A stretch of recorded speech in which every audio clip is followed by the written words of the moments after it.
All right, we will get started. For anyone else that just came in, welcome. Thank you all so much for being here today. We are so excited to get this conversation going tonight. A little bit myself. My name is Kanisha Lewis-Jean. I am a family nurse practitioner student at Simmons University. I currently work at the field hospital, the COVID field hospital built by Mass General Hospital at the Boston Convention Center. I'm also an RN at Boston Medical Center and a pediatric clinic, and do some pediatric home care with Elite Medical and occasionally Aviana Healthcare. In terms of melanin medicine, so I started this network in 2017 for folks of color in healthcare roles. Our membership expanded to various professions, but we hold on to the medicine piece, recognizing that there are other helping professions that promote health and wellness and believe they're just as important. Since then, life has had many hats shared by many of us at the table. And the one thing I would say that the beautiful thing about quarantine is being able to pick up on those projects. I also appreciate us taking the opportunity to have a platform for timely conversations, like some of you might have attended the What is Question One event that we had a year or so ago. So at this time, I do want our members of Melanin Medicine to say hello to everyone.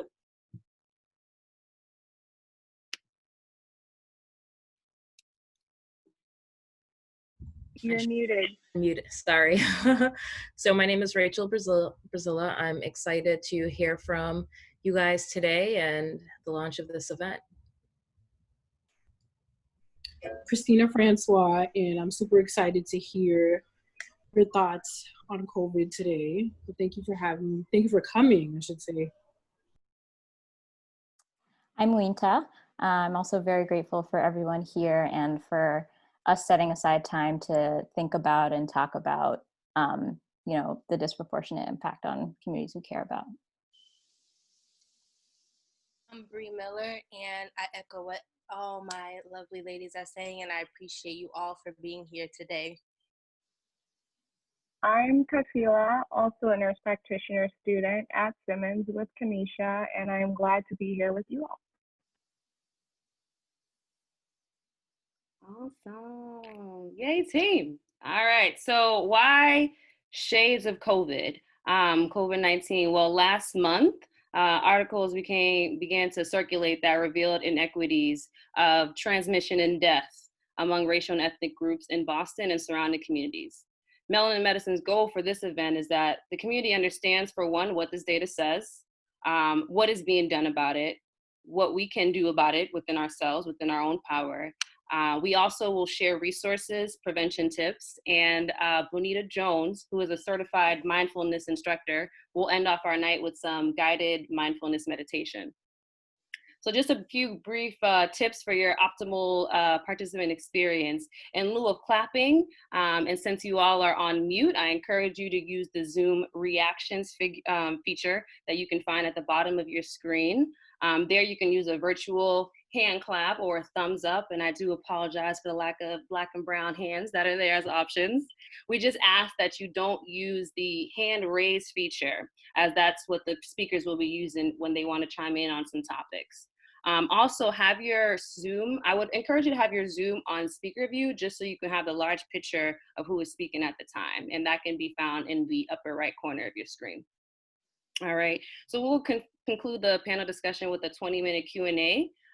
Please use the chat box feature to send your questions for the speakers, and feel free to identify specific people that you want to answer the question. Christina Francois will be collecting the questions throughout the evening, and we'll try to get as many questions answered as possible.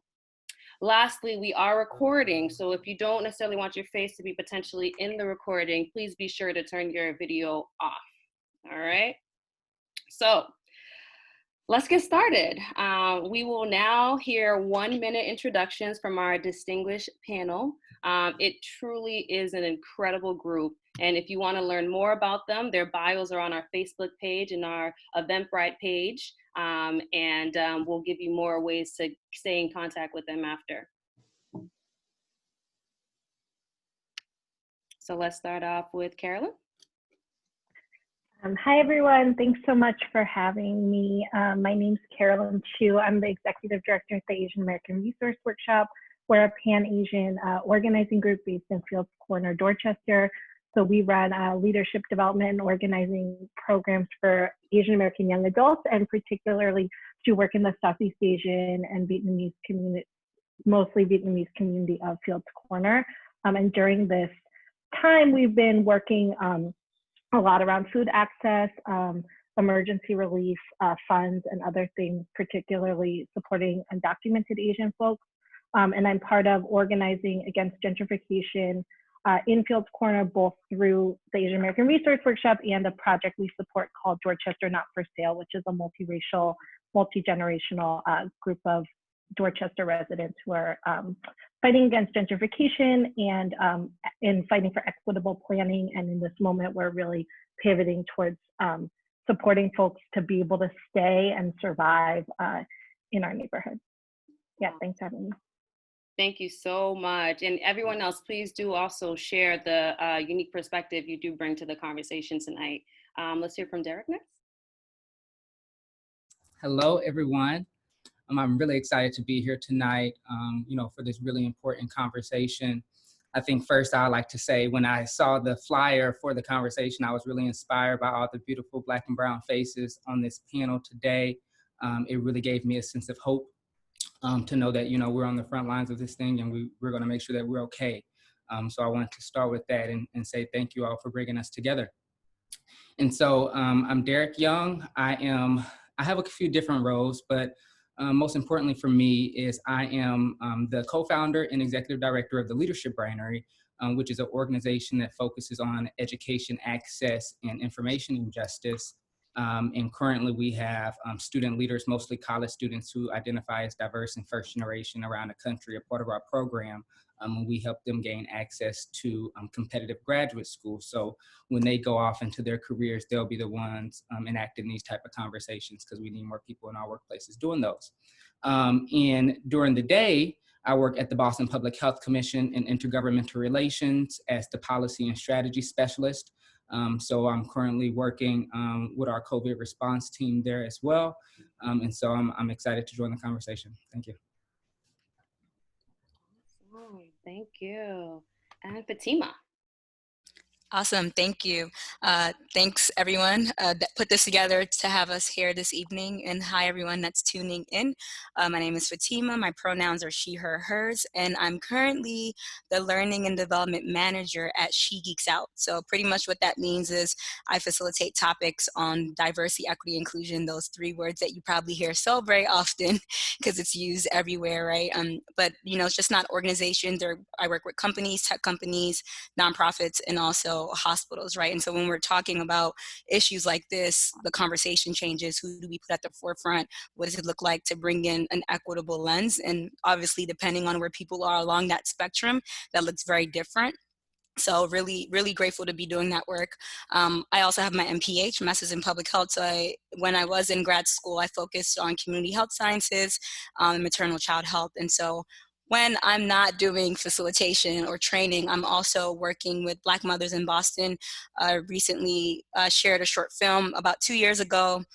3 Black mothers shared their experiences and what it means to be a mother in Boston. And recently, this past Mother's Day this year, we did a part 2 of it, where we sort of checked in back with those mothers to say, what's happening, especially as it relates to COVID, and they really highlight what some of those things are. So today's conversation, I hope to bring that perspective in as well. So again, thanks for having me. Awesome. Liz, you with us? You're muted. Everyone. I've been on Zoom calls all day. Yay! I'm a state representative. It still geeks me out when I hear the title. Liz Miranda. I represent the 5th Suffolk District, which some of you live in, which represents neighborhoods from Newmarket Square and Roxbury in the South End all the way to Fields Corner. Hi, Carolyn. You're my she-hero. And I ran for office now going on almost 2.5 years ago. right after my brother's murder. And it was a pivotal moment in my life where I had lived in this community my entire life and had lost many friends and community members to incarceration and homicide. But when it happened in my own family, I then knew that I had to do more. And so I decided to run for office. I ran a grassroots campaign and won, and have been in office for 16 months. I am on this panel and super excited because I actually believe in science. I believe in data. I believe in communities and people of color have the power to change things. And I'm super excited that the rest of the Commonwealth, sadly, has learned what it's like to live on the fringes of society. The 5th Suffolk District is the most diverse district in the Commonwealth. It's 94% of color. So I essentially have the blackest and brownest corridor and census tracts. It also is the 3rd most diverse district in the country. And so we have Vietnamese people, we have Latinos, we have Caribbean, we have White Irish, we have Black Americans, and we have a large percentage of Cape Verdean Americans. And my family is Cape Verdean American, and I bring, being a Black woman from an immigrant family, unique lens and a survivor lens to the State House. I'm happy to hear about all the great work that you guys are doing, because when I got to the State House and I told them I wanted to work on maternal justice, immigrant rights, environmental justice, criminal justice, after they passed the landmark bill, and mental health, they were like, who are you? And, you know, I set up the stage that being a legislator meant that I had to understand that the environment the people in my community are coming from, their childhood trauma, the issues of environmental injustice and not having access to care was really the determining factor on why our community was so hurt. So happy to be here. I have to jump off at 8 and come back on, but I hope you guys understand that I'm doing a lot right now. And I just got over COVID that ravaged my family for about 6 weeks. So I'm just happy to be alive and well. Yes, we absolutely understand. Thank you so much for being here. Thank God for your health. Appreciate you so much. Dr. Otugo. Hi, everyone. Thank you so much for putting this together. My name is Onyeka Otugo, and I am an emergency medicine physician and a health policy fellow at the Brigham and Women's Hospital. I have an interest in research regarding health disparities, and I kind of bring the perspective of being an emergency medicine physician currently on the front lines during this pandemic. Thank you. And Dr. Eke or Eke? Eke. Eke. Hi, everyone. Thank you so much for having me. My name is Onyinyechi Eke. Most people call me Onyi. I am an ER physician at Massachusetts General Hospital. I'm also an ultrasound fellow, which is basically we use low resource imaging for patients who try to reduce the cost of care for some of the patients that we do have, and hopefully trying to take this everywhere, especially sub-Saharan Africa. I guess my perspective is, again, as Dr. Otugo said, just being in the ER and seeing the patients when they come in, seeing patients that look like us, and seeing patients who are, you know, who are suffering and being ravaged by this virus. So thank you for having me. Awesome, our pleasure. Thank you. And last one, actually no, two more. I promised you that I would say Alfredo, but I'll just say Dr. Matias one time, and then I'll call you Wilfredo, rather. Excuse me, Wilfredo. Let me just unmute. Hey guys, my name is Wilfredo Matias. I'm an internal medicine resident in the Division of Global Health Equity at Brigham and Women's Hospital. And what that essentially means right now is that I'm wearing 3 different hats. So hat number 1 is I'm taking care of patients who are hospitalized at Brigham and Women's. And for the last few months, that's just basically meant patients with COVID-19. I also have a primary care panel at Upham's Corner Health Center in Dorchester, which, as been mentioned already, is a predominantly immigrant community. So that has basically been providing telemedicine care to the immigrant communities of Dorchester.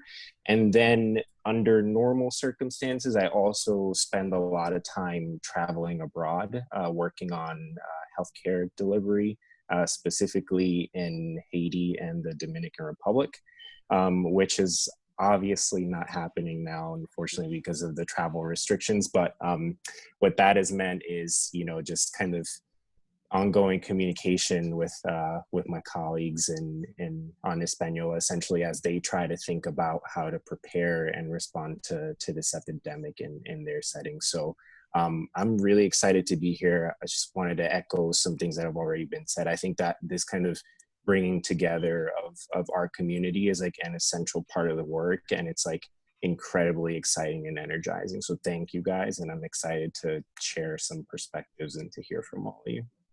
Awesome, thank you. And as I mentioned, we're going to end the evening with meditation with Bonita Jones, so we'll just hear from her later this evening about a little bit more about herself. Okay. All right, so let's get started. We'll start with the basics, and I would like one of our physicians to open this up for us. So we'll spend just a few minutes just talking about, I'll list all the questions. What is COVID-19 or the 2019 novel coronavirus? I know that there is still so much we need to learn about the virus, but currently, what are some ways people can't contract the virus? There is the infamous 3 presentations I'm sure we've all heard about at this point: shortness of breath, cough, fever. But what are some other symptoms you've seen people come in with, for instance, in the emergency department? And lastly, what are common misconceptions you've encountered from patients with COVID?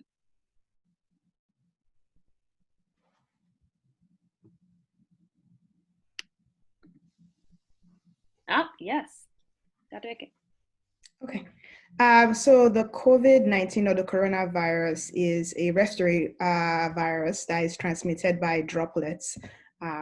It can also be, some studies have also shown that it can be transmitted by hard surfaces. They found that sometimes it can survive on some of the surfaces for up to 72 hours. There is no cure for the virus. There's lots of trials right now with different medication regimens, as well as several vaccine trials now. As you said, the presentation is all the things that you said, in addition to other things too, which I'm going to let my colleagues share too. But one other presentation that I'd like to talk about is, this change in your taste or change in your smell. That's also a unique feature of the virus. And that's actually, sometimes that's the question that we ask our patients, like, has there been any change in your taste or change in your smell? And if they say yes, then suspicion is actually increased for coronavirus infection. Mm-hmm. And Dr. Otugo, I think you had your hand up next. Yeah, in addition to what Dr. Eke said, you could also get GI symptoms, which basically means people come in with belly pain or they're having severe episodes of diarrhea. So those are some of the other ways that it could also present. Sometimes, in addition to shortness of breath, people are also kind of presenting with blood clots, which can also cause shortness of breath in their lungs. So those are just some of the other ways.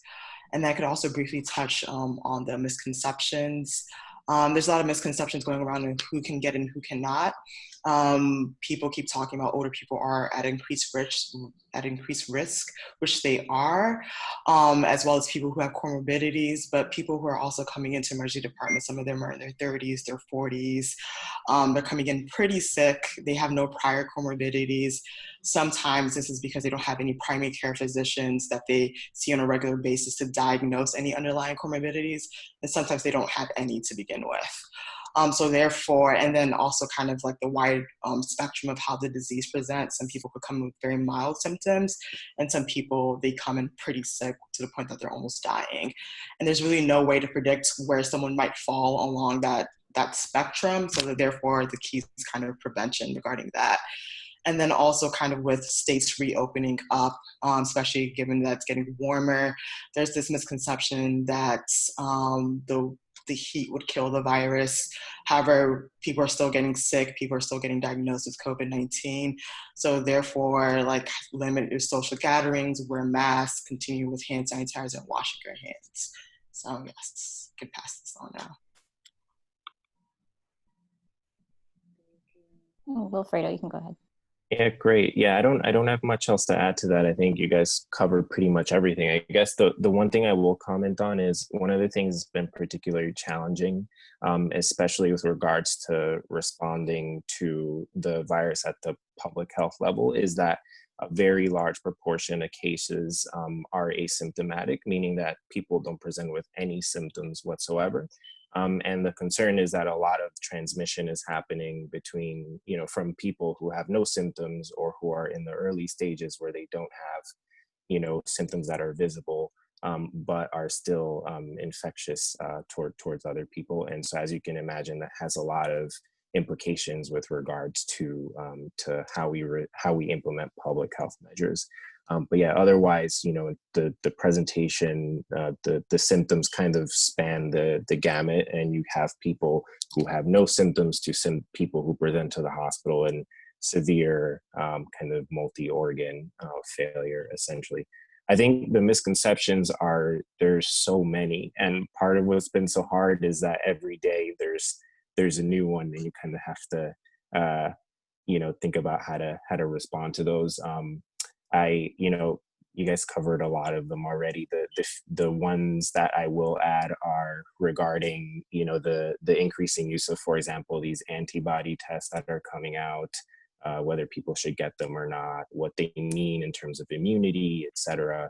And I'll just say that right now we don't really have, enough information to know what to do with those things yet. And so it's just going to be kind of an ongoing conversation. Thank you all so much for that, and hopefully that debunks some myths and any other lingering questions some people might be having at this time. So now to get more into the meat and potatoes of the conversation, and Mr. Young, we'd love for you to start off this next question. Can you please introduce us to what the data says on racial and ethnic groups with coronavirus?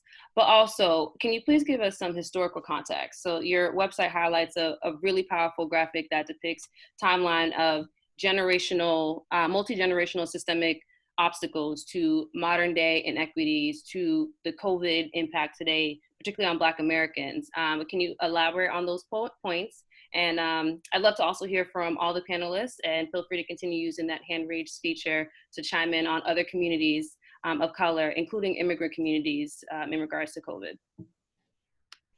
Yeah, most definitely. And of course, I'd love to share my screen as well to show y'all that graphic. So I first want to start off by kind of hitting on what Rep. Miranda said about the diversity of Boston. One thing that we have to keep in mind is that racial minorities, and most other folks have to keep in mind, is that racial minorities, and particularly the Black community, is not a monolithic group at all. We live differently, we eat differently, a lot of us play differently and praise differently. But when it comes to the coronavirus specifically, we're seeing a disproportionate impact in the Black community, no matter your income, no matter where you live, just on the basis of being Black. And so there's a lot of gaps in data currently.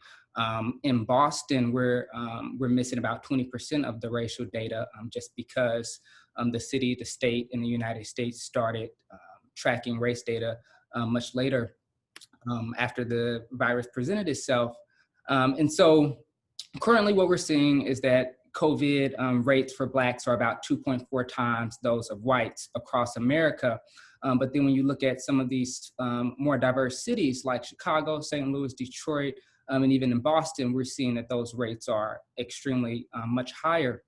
So for example, the Boston population is around 25% Black, yet the COVID cases are pushing 40%, right at 38% today, compared to whites who make up about a little over 50% of Boston, yet only 25% of the COVID cases. And so I wanted to share my screen really quick, if I could, and just show you all. Okay, so it looks like I can't share my screen. So if I can give you co-host. It's just that you lose your hand raised, but that's okay. You can just speak up All right. when you have Okay. something to say. I'll share. I'll give you host privileges now. Awesome.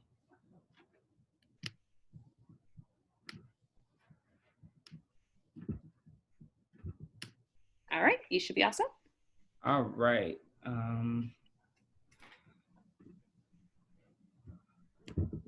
Okay, so I believe you all can see this. So, so this is a report that the Boston Public Health Commission puts out every week. So every weekend, I encourage everyone in the community to go to the BPHC website and look at some of the data that's gathered that week. And so just really quickly, it's a pretty detailed report. You can find cases by age, by sex, and more specifically, what I wanted to hone in is by neighborhood.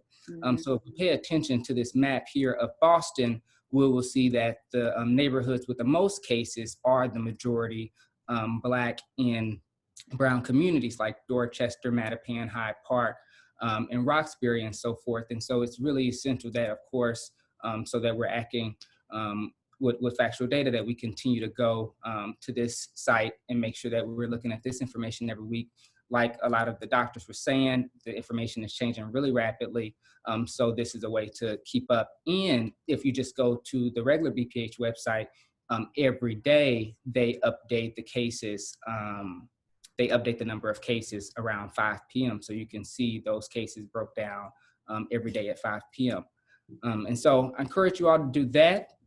And, you know, one thing I would say is contributing to, or a few things that's contributing to a lot of these cases is really important. There was a great article in the New York Times yesterday by Dr. Sabrina Strings, and she wrote an article and the title spoke for itself. And it said, "It's not obesity, it's slavery."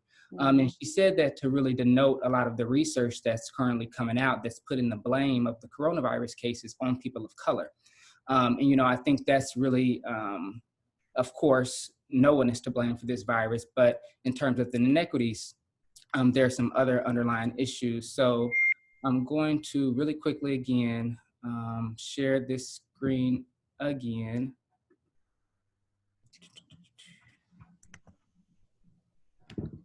Can you all see this? I see the same screen from before. Okay, one second.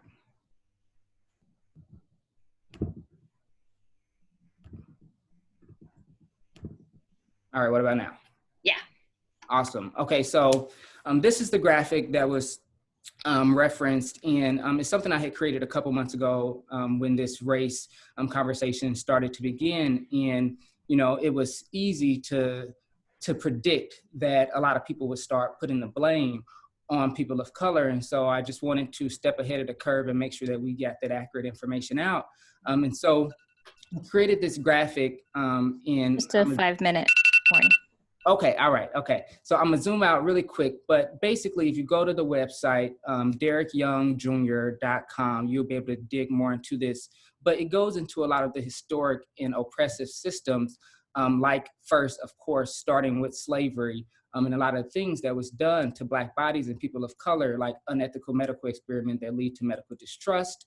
Of course, that has a big impact on who's seeking care right now. All the way down to some of the more things that people don't always relate to healthcare, those social determinants, like your neighborhood you live in, employment discrimination, leading to even a lot of our Black and Brown people are on the front lines, and not as doctors and nurses, but more so as grocery store clerks and custodian workers and things like that, and they're more at risk. And then you have this housing discrimination that makes them have to go back to their one-bedroom apartment with their family, opposed to a lot of more privileged families. And more specifically, as you see that comparison with the white home ownership gap, can go into their multifamily homes and properly quarantine and self-isolate. And so it's so many different things that's leading to these current disparities. And you can check this graphic out on the website. There's a little bit more detail here, but so that's what I would say. Mostly all of these oppressive systems has led to the current health inequities we have now. And because of the current health inequities we have now, we're seeing this disproportionate number of cases and deaths with COVID. Whew. Yeah, it was a lot, so I'm sorry. Yeah. I'm sorry. Okay. Trying to leave the moderator hat on. That was definitely a lot to digest. Yes, thank you so much. I know we got the timing warning, but I just wanted to still give the other panel opportunity just to chime in on that if they had anything they urgently wanted to add as well.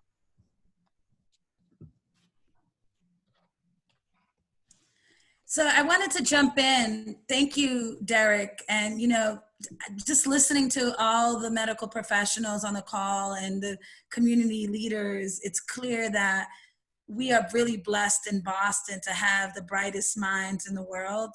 And that's the good news. The good news that we need to save ourselves, and we're going to do that because we have some of the most brilliant Black and brown people coming from all over the world to come study here, come work here, and grow here. So part of my job as a state rep, we do 4 things. We write laws, we change laws, we get resources, financial resources for our community, we champion causes, and we deal with constituent challenges. In early March, we did not know about the COVID, that we were going to shut down as the Commonwealth. And one thing that one of the doctors mentioned was that the lack of access to care in terms of having a primary care physician. In early March, I started getting calls from essentially Black men that I knew in their 30s who didn't have a PCP, who were feeling symptoms and were super scared. At the same time, I was getting called from people in mixed status families or who were undocumented, saying, I'm really scared to go to the hospital. You know, I don't want ICE to come and find me. And that's a reality, to have that fear of knowing that you're sick, but not going to the hospital because you feel that someone's going to take you away from your children. And a lot of the Black men were ashamed. And I'd be like, yo, brother, what's up? You know, why are you ashamed? He's like, I'm ashamed that I don't go to the doctor. I don't have a primary care physician, but I'm just scared to. And I don't know why. And some of them said that they didn't have insurance and they were calling around getting help. It's critically important to understand that our communities were struggling long before COVID hit us. When you talk about the comorbidities and the social determinants of health, a majority of the people in my community make less than $24,000 a year. If you stand in the middle of Dudley Square, you're very likely to die 30 to 33 years earlier than if you go about 10 blocks on the number 1 bus. We have high rates of heart disease, diabetes, asthma. We have 5 times the rate of asthma in our community than the rest of our city. So we were sick and our zip codes were literally killing us. Mm-hmm. I think that where my work is important to share is that everything is political. And I've been trying to share this with my community about the important reason why we have to elect people that understand and know and will fight for our people, because a lot of people have mistrust not only in the medical system because of the things that have happened to them, whether it's been sterilization or the racism, but it's important that, for example, the Black and Latino caucus, there are only 13 Black and Latino people elected in Massachusetts to serve communities of color out of 200 representatives and senators. If we add the Asian community, we're now at 19. So there's only 19 people of color who serve people of color in terms of the capacity of the tens of thousands of people who are in the Commonwealth. One of the first things we did was fight the city and the state to have data, race and ethnicity data, because we wanted to know who was getting hurt and who was passing away, and that took forever. And the Commonwealth of Massachusetts is still lagging behind. So I want to share that. Boston has definitely taken a leadership role, but we still don't know what's happening in Randolph, in Brockton, in New Bedford, Holyoke, and other places that have large Black, Latin, and Asian populations. The second thing we did was when the Commonwealth was deciding to change the crisis standards of care or implement them, we fought back in saying that our communities are often treated poorly in institutions of care. And therefore, if you institute sort of a broad policy that you already have in place and put it in place even more, then the people who are less taken care of will continue to be at the bottom of the totem pole. And so we did those two things. And we're not in public health, we're not in medicine, but we listened to a bunch of doctors like you and nurses and social workers who said to us, we're really scared if this happens. So I just want to share that one of the things we have to do a better job of, and I think this is the start of it, is not having conversations in silos just because we belong to one sector. We all need to come together and figure out what's the governmental solution, what's the medical solution, what's the community solution, because people are hurting not only with access to care, they're hurting because they lost their job. Many of them didn't get unemployment or a stimulus check. Some of them, food, for example, food access is huge. There's a 69% jump in the need for food in the Commonwealth. And so I'll stop there, but I just want to just make the alignment that all of what you guys have said is correct.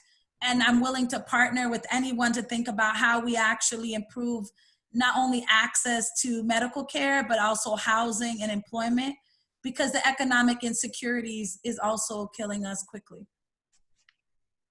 Yeah, we ran out of time for that section, but I know Liz will have to get going, so I wanted to give you a few extra minutes. Thanks, Liz. Awesome, and I see you, Carolyn, and I know you'll be able to also chime in on this next question. Liz, I want you to keep going with that same kind of tone that you have going on with us now.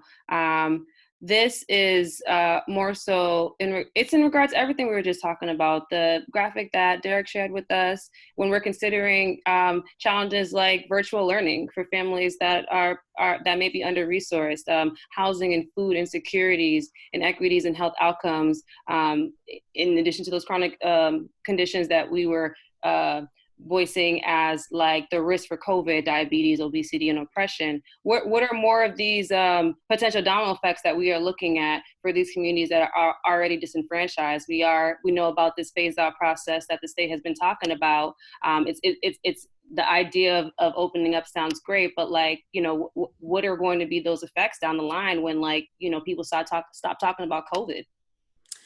One, I don't know if we're going to stop talking about COVID, because to be quite honest, we're forever changed.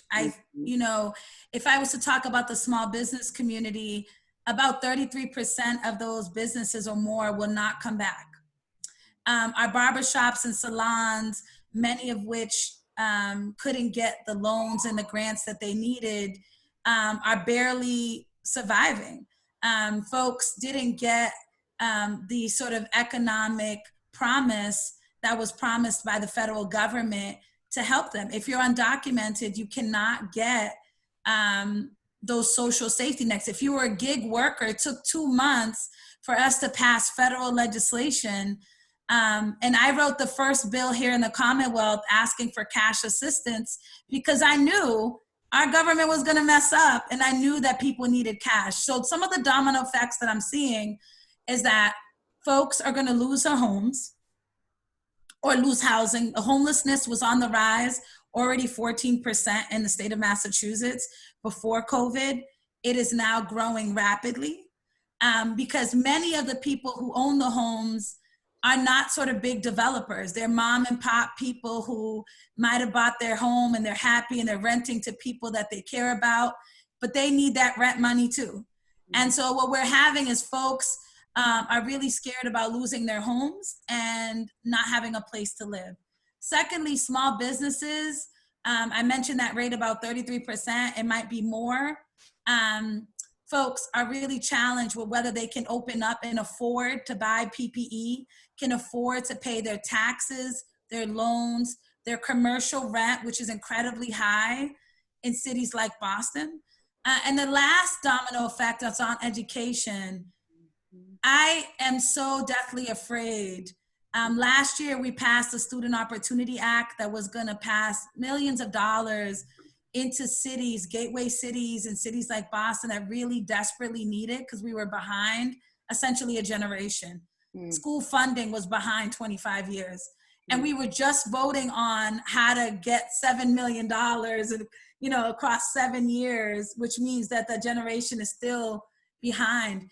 They're saying that maybe a third of the students essentially have virtually dropped out. Remote learning doesn't work for everyone. I am struggling as an elected official, even going on Zoom calls and GoToMeeting and Google Hangouts. And these young people, not everyone lives in a safe home. DV is up 22%. Many of the children who were in unsafe homes, who their teachers might have called DCF for them, are no longer going to school. So child abuse, how are we detecting that? So those are some of the domino effects that COVID, you know, folks are looking at it just from the health perspective, but it's also mental health and social health that is impacting our communities at an alarming rate. Absolutely. I'll echo that DV rate. I've definitely heard nonprofits saying that reporting went down, and it was a fair assumption. That's because it's not that it's not happening anymore, but how safe is it to report? I actually work with an OR nurse at the COVID hospital that was saying that the number of trauma that she's seen in the OR related to DV has absolutely increased during this time. So thank you for shining light on all those things. I think I had saw Fatima's hand. We're going to get to Fatima. I also wanted to see if, Carolyn, if you wanted to chime in on that, just because I know you didn't get to add in on the previous question. And Dr. Eke as well. Yeah. Thank you. Thanks. Yeah, I just wanted to add one thing around the Asian data and our theories on it, because it's very low. So this is not like scientific, but kind of what our speculation. I'm part of the Asian American Resource Workshop. We're part of the API Civic Action Network, which is a statewide group of Asian serving organizations in Massachusetts. And yeah, our speculation is folks are really underreporting their racial identity as Asian due to the early and continued, you know, anti-Chinese kind of rhetoric and sentiment around the COVID-19. And particularly, we see that the death rates are quite high compared to the percentage of folks with COVID who are reported as Asian. So we think folks are going to the hospital later and they are not reporting their racial identity. And also just wanted to use as a moment to say, you know, we know the Asian community is extremely diverse, and we've been pushing for at the State House a data equity bill that would basically allow the state to capture ethnic level data for all communities of color, all communities, but particularly because we know that there's a wide range within the Asian community, and so Miranda has been supportive of that, and we've been trying to move that pre-COVID, but I think this shows the importance of the data. Yeah, and I know we're running out of time, but just to echo everything Representative Miranda said, I think, you know, the gentrification we've been pushing against for a long time, and we're seeing, you know, how that is all becoming even more and more devastating. And yeah, the importance of moving beyond Boston, as we know our folks are getting pushed out, and, you know, work around decarceration and getting folks out of immigrant detention right now, feeling like really live, and showing us what is possible, and that we all know that we don't need to, you know, we don't need to over incarcerate people and keep folks in immigrant detention. And this moment is really pushing us to, I think, pushing the broader public to really think and understand that. And that, yeah, hopefully we can really move some cancel rent and cancel mortgage work in the state. I think, you know, the eviction moratorium we passed is huge, but we know folks are going to end up in devastating debt in August if we don't move more. So I'll just share those things. All right. Do you think we have time for Fatima? Want to? Yeah, Dr. Eke had raised her hand as well. Yeah, I wanted just to comment very quickly on the statement that, you know, what if COVID goes? Well, just to let you know, at Mass Gen ER, we are preparing for another surge in about 6 to 8 weeks. So with the states reopening now, we are preparing for a large number of infections then. So nobody is going to be resting. And as you know, we just have to. So that's why this is important. And I'm so glad that we're having these conversations now, because these are topics that we're going to be talking about for a while. Absolutely. Thank you all so much.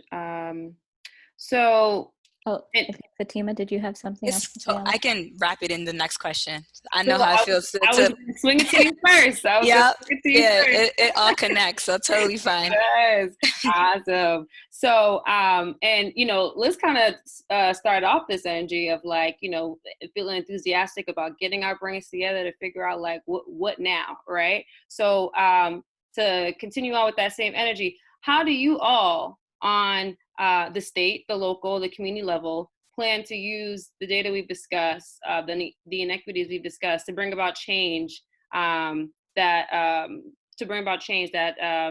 the inequities that COVID has exacerbated? How do you plan to use this information in your work every day?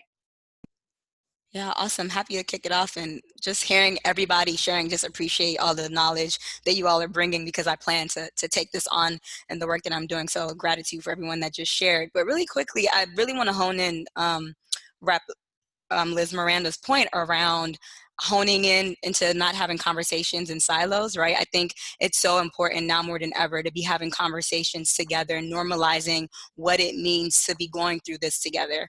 One of the ways in which that has manifested in the work that I do outside of the workplace is bringing mothers together. When we think about our societies and who sort of caters to everyone, even though it's not just mothers doing this work, but we know that mothers are usually the ones that are taking care of children, that are also bringing in money into the homes, that are also taking care of the community, that are also doing all these various things, right? And so when we look at some of the struggles that they're going through, we're able to have a certain lens that we don't really get from other people, because they're telling us, like, hey, here are the issues that I'm going through as just a Black woman, right? And then here are the issues that I'm going through as a Black mother. And then here are the issues that I'm going through as an advocate. And here are the issues that I'm going through as a Black worker, right? And so they bring in this perspective that allows us to realize how unjust the system is, right? Being Black and being a woman, that intersectionality sometimes is hard to separate. So I think when we're talking about bringing it into the workplace, for me, what I've been hearing a lot of people who are coming into our trainings or our webinars is like, how do I support my colleagues? Because while we know that pandemic is not the equalizer, well, that's first, right? Like making sure that we're using correct language, because a lot of times people have good intent, but we know that intent does not equal impact. So people are coming out and sending messages and emails saying we're all in this together. While your intent is meant for us to bring us together, that's very hurtful, right? Because you weren't with me shooting in the gym in the beginning, right? So you can't say that once the pandemic has happened. You have to be very cognizant of the word and language that you use. And so what we've been trying to do is helping people lead with a justice lens. The unfortunate part is that we should have been doing this a long time ago, not when a pandemic hits, because how do you learn how to lead with a justice lens right now when it's even harder? So we've been asking people, what does compassion look like, right? As an employer, as colleagues, as neighbors, and reiterating that it's not just quantitative data that's important, but also qualitative data. There is enough numbers. There are enough numbers and data that shows that we're dying, right? And so there is a part of us that has to keep collecting this to show policymakers to make a change. But at the same time, we can't wait for people to value us. We can't wait for people to say that you all matter. So in that midst and in that time, how do we have these conversations with each other? How do we have these conversations with our colleagues to make sure, if your person is working remotely, did you check on them? Right? Did you ask about their schedule? Did you ask about if they need time off? Did you ask if they need a table, a desk? You can't assume everybody in their household has the things that they need to work adequately and successfully. These are the things that we're thinking about in terms of having an equitable lens and understanding that COVID is just making things more apparent, but people have always been going through these issues. So I think bringing in this data, not just on the quantitative, but qualitative, right? What's the storytelling? What's actually happening? What are the things that people are being impacted by? And I'm sure like a lot of the doctors on this line can talk about what it means when patients come in and even talk about their symptoms or talk about their day-to-day life. You can sort of make that connection from what stressors might be impacting things or exacerbating things and things of that nature. So I think it's so important to get that story out so that we're helping people understand this data and that we're moving forward with this data. So I'll stop, and I'd love to hear what other people have to say. Thank you. Of course. Everything. Again, moderator hat. All right. Did I miss any hand raises, Winter? So I have something. I can't raise my hand anymore. Oh yeah, no, it's cool. All right, so I'm really glad you brought up the qualitative data. I think it's a really essential piece that's currently missing. And so one thing that I've committed to doing is, like I had mentioned, my organization, the Leadership Brainery. Currently, as we know, Boston is a very college-heavy town. We have great universities and a lot of students. And so since we work closely with those students back in March, when they were told to leave campus, the Leadership Brainery, we started an emergency relief fund. And since then we've been able to give over 100 students $100 grants, of course, to use at their discretion. And we did this because, for the exact reason, those stories. So when we when we announced our emergency relief fund, we started hearing all these stories about our diverse college students here in Boston struggling, not having a place to go back home, or not having a safe environment at home, like we were just talking about, not having more minutes for the next 3 days, for the next days. And, I think a lot of times, I haven't seen much in the media about what college students are going through, but those are one of our most vulnerable groups in terms of being not at home, but then not in your career.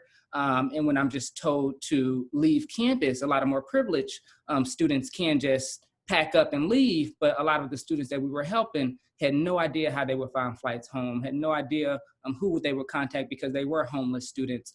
And so doing things and collecting more of that qualitative data is, I think, essential, so we can see who else are we missing when we try to help folks. Okay, thank you so much. And I think that was the 1 minute mark, right, Winter? That was the 5 minute mark. We have 3 more minutes if Okay. anybody wants to weigh in. Yeah. Anyone else want to chime in on that? All right, I'd love for as many people to be able to speak on our next question. So we over here putting all y'all to work. What you gonna do when you get to work? What are we gonna do, right? So they say, no one can do everything, but everyone can do something. So this question is the call to action for all of us, the folks that are viewing right now, Melanin in Medicine, as empowered members of our own communities. We know there are. We also know there are bigger beasts at play, if you will. There are bigger systems, institutional, structural racism, other systems that we've talked about tonight. But what can we do within our own power to combat these inequities in our communities? What can we do this week? What can we do this month?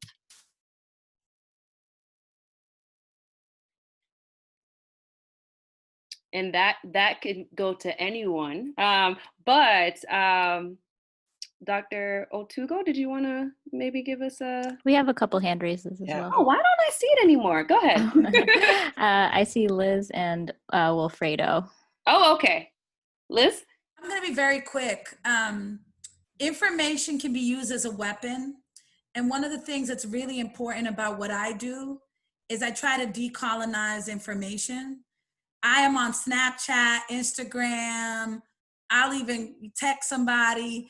I just think that one of the challenges, particularly around language access and just information access, which are huge challenges in Boston. We speak tens of hundreds of different languages here in the Commonwealth. I think Boston speaks over 100 languages, and we still want to give people monolingual stuff, and people are just not understanding it. And then we have literacy issues. So one thing that we all can do is use our social media, our email, our phones to just share factual, helpful, realistic information. And that has helped my community so much, because they're going to find it on a Facebook page before they read something somewhere else. Mm-hmm. And so it's been really important to just like decolonize information. I haven't worked with this group yet, but it's my dream to work with Data for Black Lives, to figure out how, someone's on there co-signing, how we actually use data to not hurt our community. Because the other thing that's happening is we keep hearing bad news about who we are, where we come from, what we represent, and people are taking that heaviness, and it's really impacting our emotional wellness. Mm. And it's hard to say to someone, stay hopeful, when everything around you is killing you, and people are not knowing what to do about that. So I would say information decolonization is an important thing that we all can do. Wilfredo? Great. Awesome. Yeah, I think, I think it's an incredibly important question, and it's also kind of an overwhelming question, right? Because as people have mentioned, this is not a new issue. This is something that's been going on for generations. And I really just think of COVID-19 as, this new and external factor that's kind of just, highlighted all of these issues that have been existing for essentially generations. And so what do we do about that? How are we going to fix that tomorrow or in a week or in a month, right? The honest answer is that we're probably not going to solve those over the next week or the next year. But I do think that, there are things that each and every one of us can do to kind of move, the bar further towards a more equitable and a more just world. And essentially, I think what I wanted to kind of just highlight what Fatima said, since I think she brought up some incredibly important points. I think that right now is the time to essentially double down on bringing an equity and a justice lens to essentially every single aspect of our lives and of the work that we do. Because the beauty of like a group like this is that our expertise essentially spans like multiple domains. And as we've kind of discussed, this is a problem that spans disciplines. And so.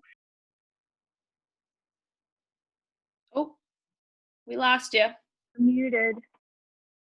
Sorry. No, so as I say, it's just that I just wanted to like stress the importance of bringing that lens of like justice and equity to everything that we do, because I'm always like pretty surprised how often that doesn't happen, and how it's often that like one person that says, oh, maybe we should consider the fact that this person is Spanish speaking while delivering their care. So, for me personally, when I'm in the hospital, that essentially takes the shape of, how can I as a medical provider make sure that this individual patient gets, the best possible care that they can, despite the fact that they're undocumented or that they don't speak English or that they are homeless. And how can I like talk to those around me to highlight those issues so that they can think about them too? How do I work on research to make sure that, we have video interpreters to address the fact that there aren't enough Spanish interpreters in the hospital in the middle of the night? So it's just little things like that I think each one of us can bring to the work we do every day.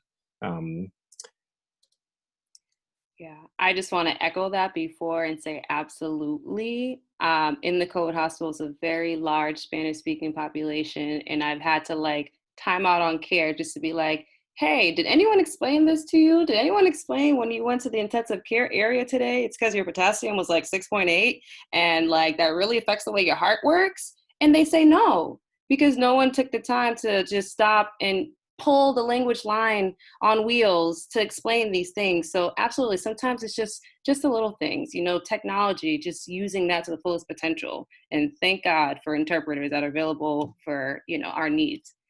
Who did you have next? I have Dr. Otugo, and we have about 4 minutes. Yeah, just to echo some of the things that were mentioned earlier, I think misinformation is really essential, using our platform to share factual information, and then also protecting our spaces. Mental health is really important, especially during this time, given the increased social isolation, doing what we need to make sure that we're okay, and then also checking in on others, just sending a message, a text like, hey, how are you doing? How's your day going? Just to make sure that everyone's kind of on the same page.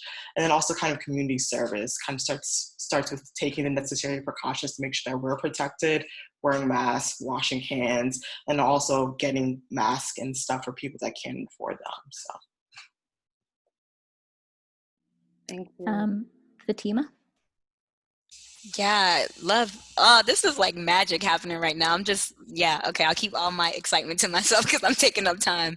Um, yes, what Dr. Otugo said, I really want to echo that because I think sometimes, like, especially right now, there's a lot of fear building happening where people are really afraid to connect and sort of like what we're doing right now, socially getting on Zoom and sharing information. But for a lot of us who are in this space of ability, right? When I mean ability, whether that's economic, whether that's physical ability, whether that's just the ability to check in on our neighbors and just being like, if you have folks in your neighborhood that are older, right, and you were making a run to the grocery store, they need money and they check in, come in, that's probably a good time to gift them with groceries, right? Like, what do you need on your list? You don't even have to go do anything. You just put it online. Instacart comes and delivers it, or whatever the case may be. And that's a really great way to form community, because I think that's one part that a lot of us have lost, right? Like, I think about my parents when they first came to this country and how it was in the 70s and how it is now in 2000s, right? And that disconnect that's happening. So in any way that you can help, whether that's sending someone a gift card for Grubhub because they're struggling right now and they need some food, those are ways that we can help. But also just like making sure that we're modeling these things. So if we're telling people don't go out or like wear your mask, make sure you're doing the same thing as well. Get on social media, make it cool. Because to Rep Liz's point, like, yeah, social media is, I mean, I'm not gonna lie, sometimes I get my news on Twitter before I get it on regular news, right? So how do we make fun TikTok videos? Especially like there's so many health professionals that I'm seeing now that's making bite-sized information so it's accessible to everyone. So I just wanted to echo that and be specific about certain ways. And Dr. Eke and Carolyn, we have about a minute or two left. Yeah, I'm just going to be quick. I want to just say that I hope that everyone feels empowered, because I feel like sometimes we can wait till like we want to wait to hear the experts, but we are the experts now because this is our health. This is affecting our communities. The crisis standard of care that the representative just mentioned, that was changed because ordinary people who were not politicians saw the standards and were like, this is not right.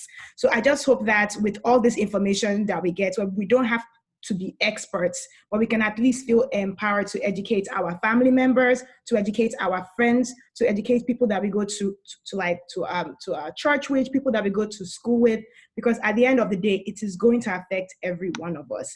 And just one thing, I am empowered in the ED because I don't know any way that I can be a doctor and not be interested in health equity, because when we tell a patient to go shelter in place when they have no shelter, when we tell a patient to go eat healthy when there's no source of food, when we tell, like, there's just several things that we do in the ER itself, and it's not even translational at all. So it definitely has propelled me to want to connect to people in the community, to want to connect more to my own patients, to figure out, I'm going to discharge you home now. What can I do to help you? Like, what do you need? To even go further as a healthcare professional. I don't know, it's been a humbling experience, but I'm so glad that we're having this conversation because there's still a lot that needs to be done. Mm-hmm. We have 1 more minute for Carolyn. Yeah, I just want to, I think to me, it's the both, right? I think, Liz said this in the comment to some extent, but that it's both about like pushing for policies at the city and state level that will impact everyone's lives, and it's understanding that like folks have needs right now and we have to support each other and build community right now, and that those things are not mutually exclusive, right? Like people should not be worrying about rent. People should have access to food. All those things should be happening, and they're not. So how are we gonna like feed our people and make sure folks are safe while understanding that we have to like fight for systemic change in this moment and for the long term? So just to like, I try to like remember, we do 100 food grocery bags in one day, but we also try to like push and make our legislative calls and push our representatives to be shifting what's happening on the state level. And so, thinking about how those things interact with each other back and forth and how we can be showing up in both ways for all of our people. Absolutely. Thank you so much. We want to continue the conversation but also shifting to like resources that we can share with each other at this time. I'll do a plug for Liz just because she shares a lot of resources on her social media sites, on her own website as well, especially Facebook and Instagram. I'm not on Twitter, but she probably posted them there as well. But anyone else, if you can share some resources or places that you can route folks for some of for some support during this time, whether it's housing, whether it's unemployment, and for our physicians, if you can zoom in on like some wellness and prevention tips that you can provide for us, maybe some nutrients that we should pay attention to, like zinc, vitamin C. As much as we love our melanin, we do know that like vitamin D from the sun, our melanin sometimes could be a barrier to absorb all that. So, and vitamin D, a good nutrient that can help us fight diseases. So what are some health information, what are some resources that we can share at this time?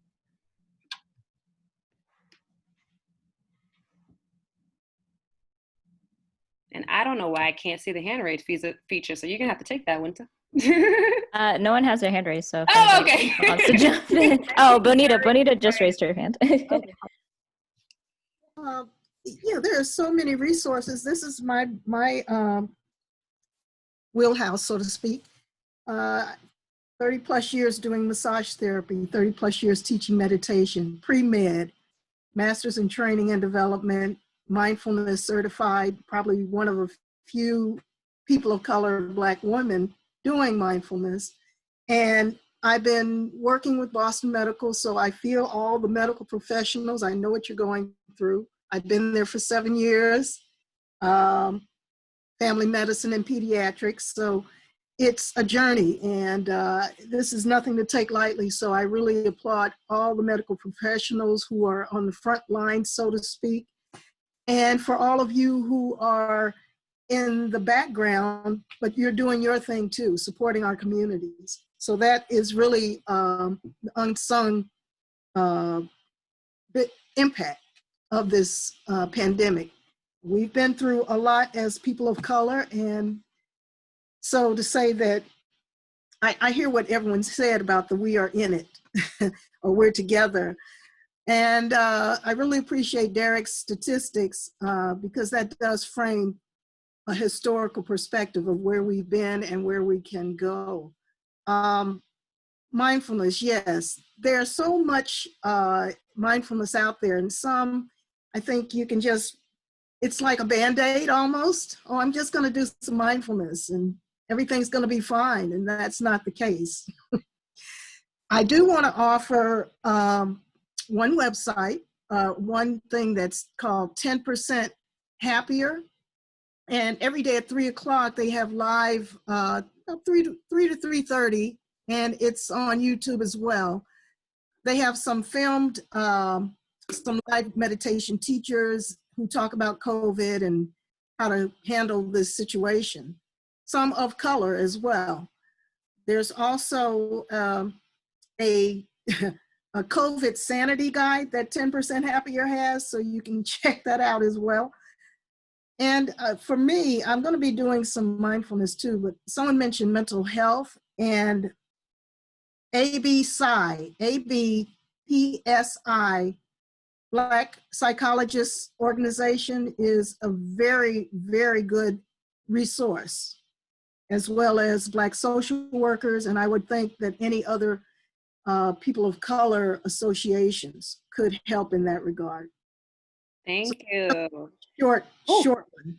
If you can add these to the chat box too, and actually that makes me think maybe anyone else, viewers as well, if there are some resources that you think of at this time, feel free to add that to the chat box. We have Wilfredo and Derrick, and we have about 2 minutes left. Yeah, no, the 10 seconds, I was just going to make a quick plug. I know we as physicians have been pretty hard to reach recently, but I think we are here and we are a resource. And so I would say just call your doctor, check in, ask questions, tell your family members to do the same. I'm doing a bunch of telemedicine visits, and I'm essentially like blocking off 5 minutes to just say like, hey, so what are you hearing? What questions do you have? Let's talk about it. Let's plan together. So I know it's been challenging recently, but we're trying our best to be there as a resource for the community. And thank you. Oh. Sorry. Oh, Derrick had one thing to say, but Dr. Eke, you can jump in right after that. Awesome, thank you. So I just wanted to share a few quick resources. Most importantly, I think that we all, definitely those of us living in Boston, should really be utilizing the Boston Public Health Commission.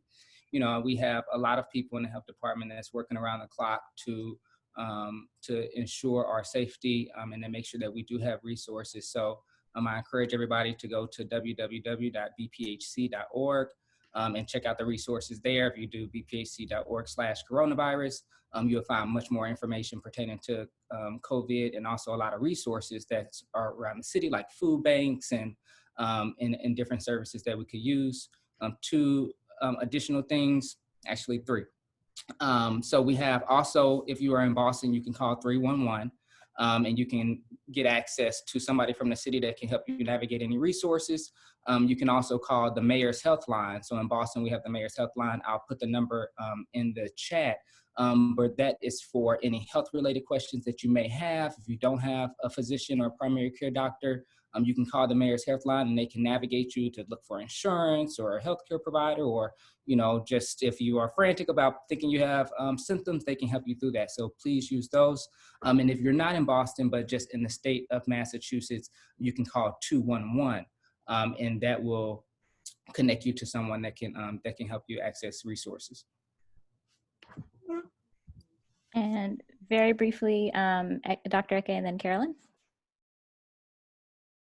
I'm so sorry, I wasn't going to say anything, but I was going to say, if you are, I think one thing that we are seeing is that some patients during the crisis, they didn't present to the ER, and now they are presenting at the end stage of whatever disease. Like now we are seeing some patients who come in with a stroke, but the stroke was like 2 weeks ago, or they come in with with a heart attack, but that was like a few days ago. So I think if you are feeling sick, I definitely understand the trepidation. We go into the hospital and the risk of exposure. But I think most hospitals now are following standard protocol, and we want our patients to come to see us when they are sick. So if anybody feels like they are sick, they cannot breathe, everything is getting worse, please come to the ER so we can take care of you. Thank you so much for saying that, because I've also been hearing that in my family of like, I'm not going to the hospital. But I think it also is kind of what Derrick was talking about earlier in terms of that mistrust that we've had that's deeply ingrained. So, it is important for us to get that care, and also knowing like there's reasons behind why some hesitate. But yes, please get the care we need. We deserve it. And then Carolyn was the last one? Yeah. I think folks have been putting a lot of good stuff in the chat. Just one plug, there are a lot of mutual aid networks in Massachusetts, probably in almost every neighborhood or city you live in. And so just encouraging folks to use that as a way to like figure out what's going on and how you can support folks and support your neighbors. I think someone posted the Mass Mutual Aid list, and I posted the Dorchester one. Awesome. Thank you all so much. Before we move on to the Q&A portion, we just want to give Fatima the mic again. She's going to share some good news. So often we hear about the hardships of folks dealing with COVID and our new COVID lifestyle, if you will, with social distancing and being home. But Fatima, can you tell us about your project and how your moms have been navigating through quarantine? Yeah, for sure. Thanks for that. And thank you. I know the link has been shared a few times, so if you want to watch it later, feel free to watch it. It's super short. It's like 6 minutes.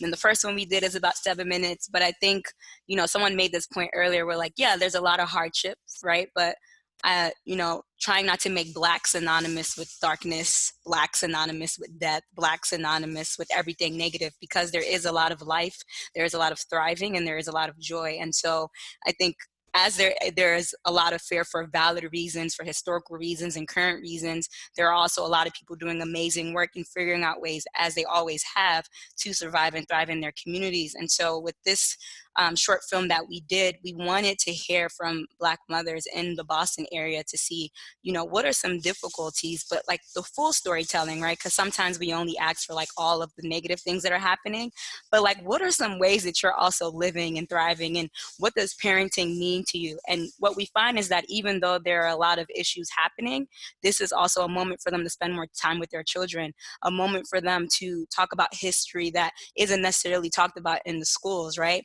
It's a moment for them to get out of schools. It's so interesting. Some of the mothers shared that for some kids, this is a blessing. From some Black and brown kids to not be in school because of the ways they're being policed in schools, and that school to prison pipeline is so real that this is an opportunity for them to just be their full selves. And then towards the end of the film, the mothers are just like, we're amazing, right? And so we have all the ability to do this, and here are the ways we're doing this. And through this film, we find that mothers, after watching it, they've come together. They've created their own parties. They don't invite me because I'm not a mama, but they've come together through Zoom calls, and they have their conversations, right? They have their happy hours. We did a live DJ session with them for them to just feel joyous as well, because we know with all the recent events, with all of the hashtags that are coming up with the killings, that's someone's child, right? And those are the people that have to go through that. And so how do we hold that, work through policy and also support them, but then also talk about, but what made you smile today, right? And as people, those of us in the health field, in the public health field, we know that stress raises up those cortisol levels and is directly connected to a lot of the health disparities that we see. So how do we make sure that our hearts are okay even while we're going through a hard time? I love that. Our hearts are okay. That is, yes. I have another one of your quotes from earlier, which was, what does compassion look like? You just got so much to ponder after I get off of this. I appreciate you. I've learned so much that I appreciate you. Thank you, sis. We appreciate you. All righty. Thank you all so much. That was amazing. And we are going to now shift into the question and answer piece of the evening. Christina, you're with us? Yes, thank you everyone for such insightful information. We got a couple questions in the chat. Our very first question is there a way to know if discrimination once patients of color arrive in the hospital plays a role in worse COVID outcomes? Was that for anyone particular? No. Okay. Anyone who would like to chime in. All right. See Dr. Otugo? Yeah, it's kind of, I think we all kind of have an idea of what might be going on, but it requires research and data points. So I know a lot of research projects are getting off the ground that kind of look at what happens when these patients come into a hospital, who's most likely to come into a hospital, who's most likely to get a test when they do present to the emergency department. So those are some of the groundwork stuff that's kind of going on right now. So it's kind of hard to say until we actually have the data points, even though we kind of have in the back of our mind that that is responsible for some of the outcomes that we are seeing. So. Thank you. I also, sorry, I put down Wilfredo's hand really quickly. Did you see it? Oh, okay, cool. Wilfredo? Yeah, no, I just wanted to echo that. I think there is data starting to come out now that mortality rate is higher among people of color who, once they do get COVID. I think the big question is whether, that's a result of inequities in hospital care or something else. And, as was just mentioned, inequities in care exist for a vast number of diseases. I would not be surprised if it were the same for this, but I think we just need to quantify that now, and then think about how to prevent that from happening. And I would just add too that even before COVID, of course we have seen, and we've always seen provider bias. We've seen, like the graph has showed, different hospital segregation and all those things that do present that discrimination on this front, right? When people of color enter into our hospital. So of course, as we're in the pandemic, and they're probably seeing more people of color, me personally, I can imagine that is still consistent in terms of the discrimination we've seen for years and all the data that we do have. Right.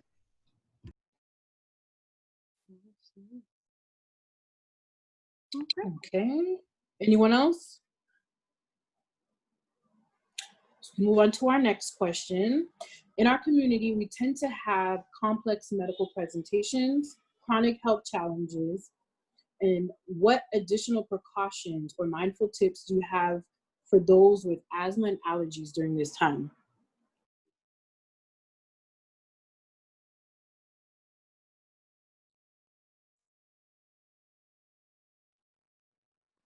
Anyone can chime in and answer. Yeah, I would say, I would say don't wait to come to the hospital. For patients who have comorbidities that place them at risk, this includes diabetes, hypertension, kidney disease, people who are taking any medication that lowers their immune system, people with any kind of lung disease like asthma, COPD, anything of that sort. If you're having any difficulty breathing, I wouldn't wait. This is not going to be a cold. Don't think this is the flu, even if you think it's the allergies. If you feel like you used to walk down your block, fine. And now when you just walk half a block, you can't breathe right, don't wait, come to the hospital. Because sadly, we've seen many times patients, they come in, but they are at the very end. They come into the hospital and they are super sick. And those are the patients who are staying longer in the hospital. Those are the patients who are getting tubes put down into their throat. Those are the patients who are staying in the ICU. And unfortunately, those are the patients who are dying. So if you have asthma, COPD, or any health condition that places you at risk, once you have your symptoms and they are in any way incapacitating you, just come to the hospital.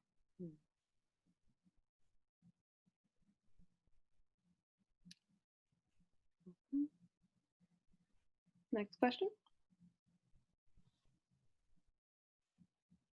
Are you muted, Chris? Let me try to unmute you. There you go. Thank you. Dr. Eke, do you have one more thing to say about that, or? Oh, okay.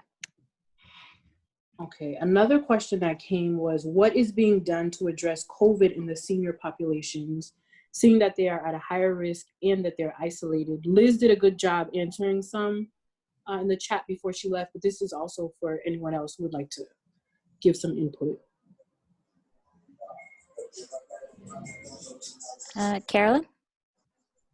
Yeah, I can just echo what Liz said since she's off, but I think, in the neighborhoods, there's been a lot of work by the city and state to try to get folks access. I know through Age Strong, which is the Boston Elderly Commission, basically they will deliver produce boxes to folks' homes, prepared meals, that kind of thing. And I think a lot of our more grassroots grocery distributions through different organizations, like the ones I'm working on, New England United for Justice, other folks, at least in Dorchester, Mattapan, we've been focusing on folks who are seniors, homebound, and or undocumented.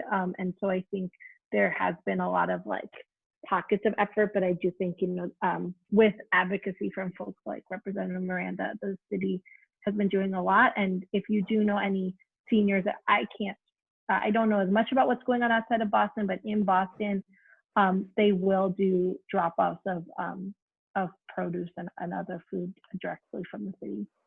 Okay. And there are lots of community groups, the Cape Verdean Association, lots of folks have been doing work on that. Okay. Another question that we had was about wellness, which I know Bonita will lead us into. Wellness practices and ways to reduce trauma during this time as we support one another.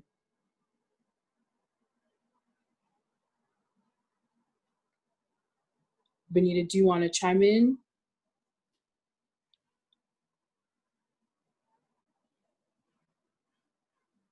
There you go. Okay. Yes, trauma is something also that this is going to increase in our community as well as other communities. So, and if you hear a noise in the background, that's firecrackers. So you might hear that. No need to hyperventilate or anything. But one of the things is to really get a practice. And I mentioned a app called Liberate. It's an app for people of color, and it offers meditations, guided meditations and talks.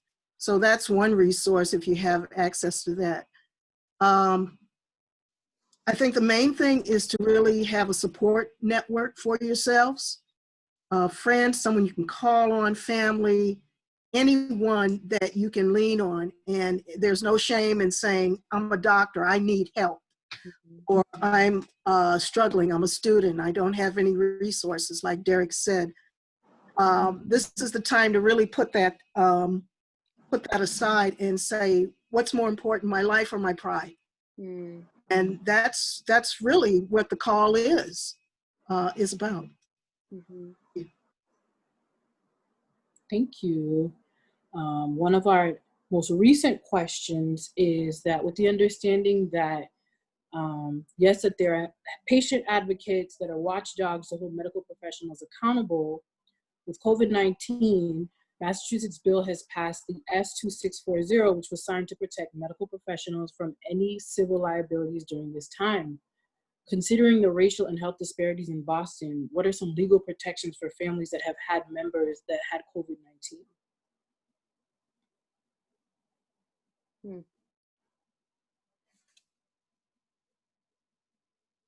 I wonder if Liz would have had any detail on that. She might have.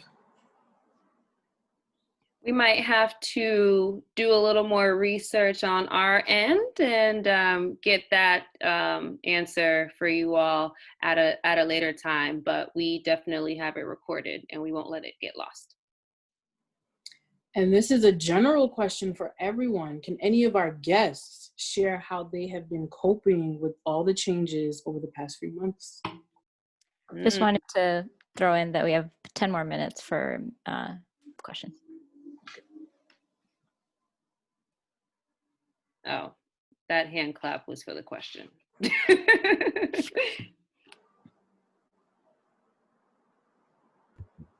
I'll go. So, I mean, I would say that it has been, of course, like for all of us, an extremely difficult time.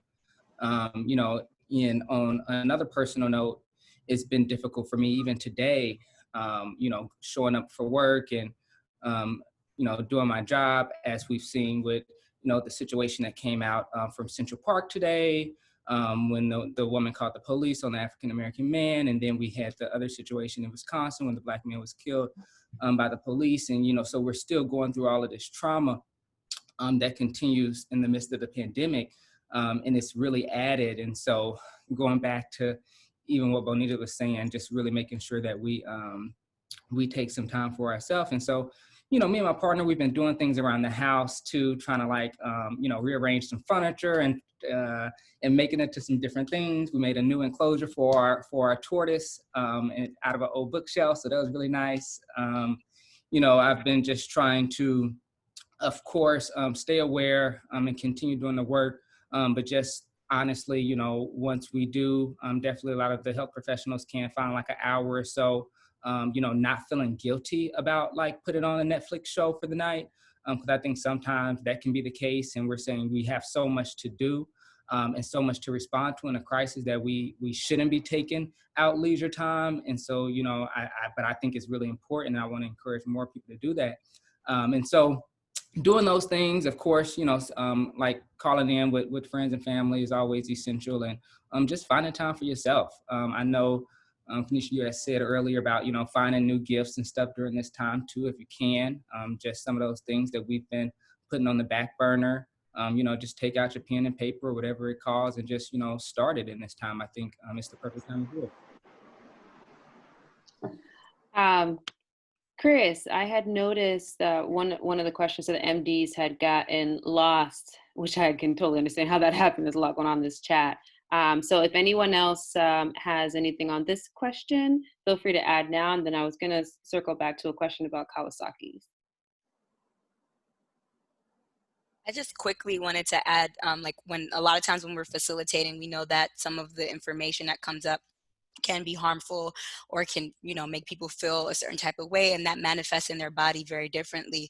And so one of the things that I've been telling people to pay attention to, even, and I've been practicing it as well, especially because I'm working from home, is like, just pay attention to your shoulders, right? Because a lot of times we keep them up here, right? Because the stress, we carry so much stress, right? And so like, even if you just notice, probably even throughout this conversation, everybody probably was like this, like, ooh, ooh. When you let that go, you actually feel the difference, right? And then being aware of your breath. We're breathing, obviously, because we're alive, but at the same time, we're not consciously breathing. And so when you're consciously breathing, you realize that it makes a difference. And conscious breathing comes from the diaphragm, right? And not necessarily from your mouth, right? And so these are just like really easy things that you can do on your own, and that's something that I've been paying attention to. And then knowing that this is going to be hard, so sitting with my feelings when I feel sad, being that, like saying that's okay, not trying to rush into happiness or rush into another space, because this is hard. Even if I know that I have a lot of privileges, being able to still have a job, work from home, want to name that. And I'm also supporting family members who don't have that, right? And so what does it look like to balance that and cope with them? Like communal coping is a thing, especially like my parents are from West Africa. And so that's like, we talk about everything, we do things together. And so how am I supporting them and also taking care for my time for myself are some of the practices that I've been taking into mind. So thanks for that question, Rachel. Okay. Are we ready for the? Oh no, it looks like I see Carlita has her hand raised. You're not a panelist, so if you have a question, if you could put it in the chat box or a comment, and if we have time, we'll have people who aren't panelists speak. But Dr. Eke, if you could weigh in. Yeah, I was just going to say it's definitely helps. So Dr. Otugo is actually my roommate, and it definitely helps to come home after a shift and just talk to a woman of color, a Black woman, about what happened at work. There is no one like that. Like there is nothing like that. And it's just, I think talking to people like us who are going through the same thing has been such a huge, it's just relieved my own stress. Because when she tells me, oh, I saw a patient who was like this and he ended up dying, or we saw somebody who did well, it just lifts up my own spirits to know that somebody else like me is going through the same thing. And just the mutual encouragement that we get is very helpful. So link up. Mm-hmm. Yeah. And we have about 5 minutes left for questions. Okay. So there was a question that got buried, and I'm not sure if there's an answer right now. As I mentioned in the beginning of the chat, of the panel discussion, you know, there's a lot of unanswered questions and confusion about COVID-19, but one thing that's come up is COVID and Kawasaki disease. So there's a question that asks, can the MD speak on the correlation between COVID and Kawasaki disease? Dr. Eke, is that from is your hand raised from the last one, or this is this one? Okay, go for it. I was going to say, I posted a link about Kawasaki's in response to Kenya's question. Basically, it's a phenomenon that has been described in kids, and people are still researching it. There are like specific symptoms that are described in kids that are very similar to Kawasaki's. But as of right now, there's still a lot of research, and a lot of people are working on it. So if you look at on that link, it has some preliminary information, and it gives you actually more information as to those individuals who are working on the data collection. Thank you.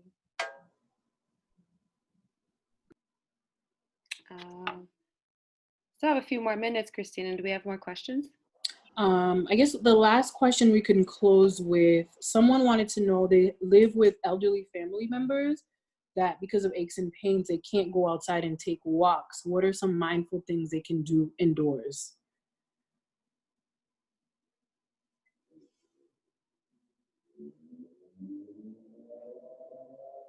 I see Fatima's hand raised.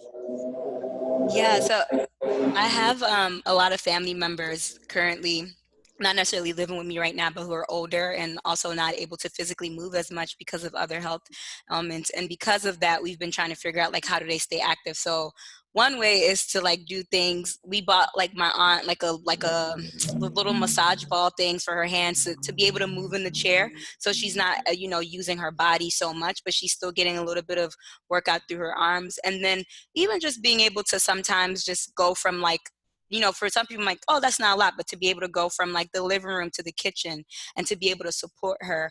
Another thing that my mom is helping her do is cooking for her foods that's healthier, that allows her to heal faster and nourish her body. And then in terms of just emotional wellness, just checking in on her, right? Just having those feel good thoughts, because it's very hard when all this is happening, but also when we have a society that doesn't necessarily cater to people who are disabled or differently able, depending on how they identify. And so what does it look like to support them? And so, just checking in on her and saying like, what is it that we can do? How can we support you? Playing her favorite song, her favorite music, that might get her moving a little bit in the chair. Those are a few different ways we've been helping her to stay active, but then also keeping her mind and spirit up. Thank you. Do we have room for one more, or? Yeah, we do. We have 5 minutes left. For those in direct patient care, have you felt supported and protected by your organization?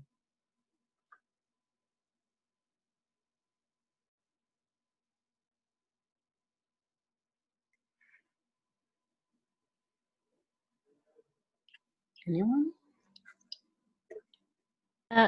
Fatima, is that a hand raised for this question or for the previous one? Okay, so Wilfredo, go ahead. Yeah, I think, it's at first, initially, I was just thinking of that question in terms of, were we supported with, as healthcare providers, with the resources to do the job that we need to do while staying protected. And I think one of the great things about being in Boston and working in the healthcare systems that we do work in, which are definitely quite privileged, is that, I think at least the hospital where I work at, and definitely others around the cities, that have done a pretty great job at making sure that we have, appropriate personal protective equipment and whatnot. So I think I've been impressed from that part.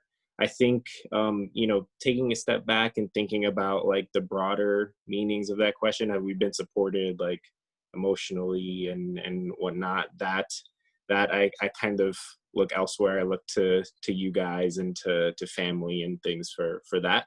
But those are definitely kind of conversations that are ongoing in the hospital with regards to addressing those aspects of what it means to be a frontline provider. Thank you. Thank you. And Dr. Eke? I want to just say yes. I think, the fact that we can use PPE, and at least at my hospital, every day I go to work, there's a new mask, there's PPE, I feel protected. So yes, at least in Boston, yeah.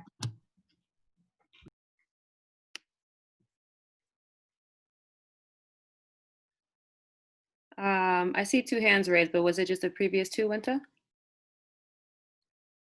Yeah, okay. Yeah, I believe so. I do see a question about I'm just going to chime in on that question and say that I will say one of the main reasons why I agreed to working at a COVID-filled hospital is because we were promised PPE for every shift. And it was very tightly monitored by the National Guard and the military. So absolutely feel safe where I am. And I also recognize the privilege in that, and just feeling for so many of other folks in healthcare that weren't promised that protection every single day, but they continue to choose to go out. So I just wanted to plug in and say thank you to all of them. And also very grateful for where I ended up being, and overall feeling pretty safe where I am. So yeah, sorry, what were we saying? Oh, no worries. Did you notice any other questions, Christina? I did notice somebody had asked if there was any specific symptoms that were seen among people of color in terms of COVID symptoms. I don't know if any of the providers could speak to that.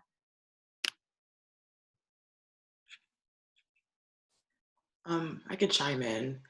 I don't think the symptoms are necessarily different from people who are not POCs. They're still coming in with shortness of breath, kind of the prior symptoms that we kind of mentioned before. But that in mind, keeping that in mind, I'm just making sure that everyone's taking the precautions to kind of take care of themselves and kind of prevent all these things from occurring, like we mentioned earlier. But like I said, there's nothing that's really different from POCs versus non-POCs.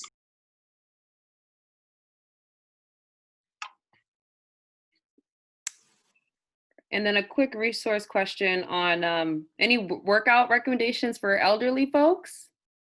I don't know any personally, but I do love YouTube, and I believe some gyms offer quick workouts on their websites. And there was an app like a Nike training app, and there was an additional workout app that someone had informed me of, which I'm slipping right now. But there are definitely some free resources. But anyone know any workouts for our older population? I think Bonita just added one to the group chat. Awesome. I did also see a question about a couple of college students who were looking to volunteer. So if anyone could quickly speak to any places that might particularly need volunteers this summer. I'm gonna ask that they actually put them in the chat box, because it looks like we just ran out of time for the Q&A, but that should be an easy one. If anyone has any volunteer opportunities, please do inform our college students on ways that they can be of support. Alrighty, thank you all so much. That concludes the panel portion of our program this evening. That was amazing. That filled me up so much, and I'm gonna have to replay this again and take some more notes. I hope you all can stick around a little bit longer for some much needed guided mindfulness meditation with Bonita Jones, and Bree's just gonna take a moment to introduce her and pass on the mic. Thank you, Kanisha. Thank you, everyone. So as we mentioned throughout the panel, Bonita Jones, she is a certified mindfulness instructor.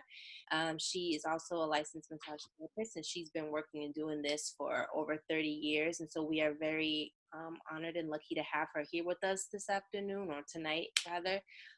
So if you all could just hang in there for a little bit longer, and Bonita, if you want to take it over from here, good to go.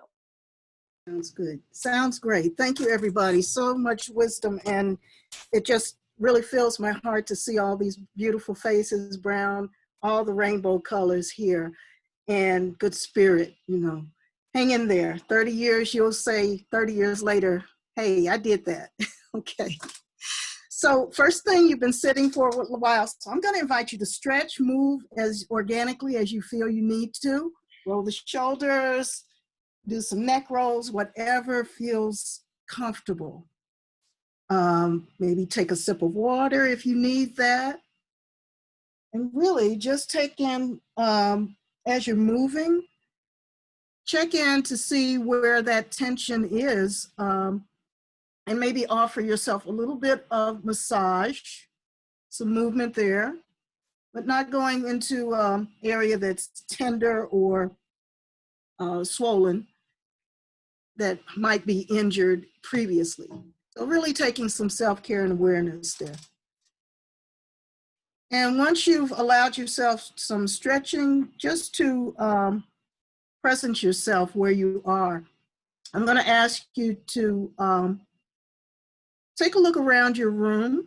Just scan gently around the room, letting your gaze land on an object that might be of comfort for you, something pleasing, something you like to look at. And just noticing the texture, the look of it, the purpose of it, And then glancing around, maybe even shifting behind you, shifting from the waist, shifting the hips. Really just taking a minute to do that around the room for a moment, landing your gaze on an object of comfort, and even shifting behind you, moving from the waist and hips. This is getting some of the tension that can be stored in the whole body, in the spine, released a bit. And so coming to the face, to the front of the screen, that's something that we call orienting, and orienting yourself into your surroundings. So if you feel like you're overwhelmed, you have 3 different to-do lists going on, which most of us do these days, then find this calm moment for yourself. First, notice where you are, because the mind might be somewhere else, wandered away, but your body is here. And that's where the mind, that's where we get into trouble. Mm-hmm. The mind is here, future, past, worrying, wandering,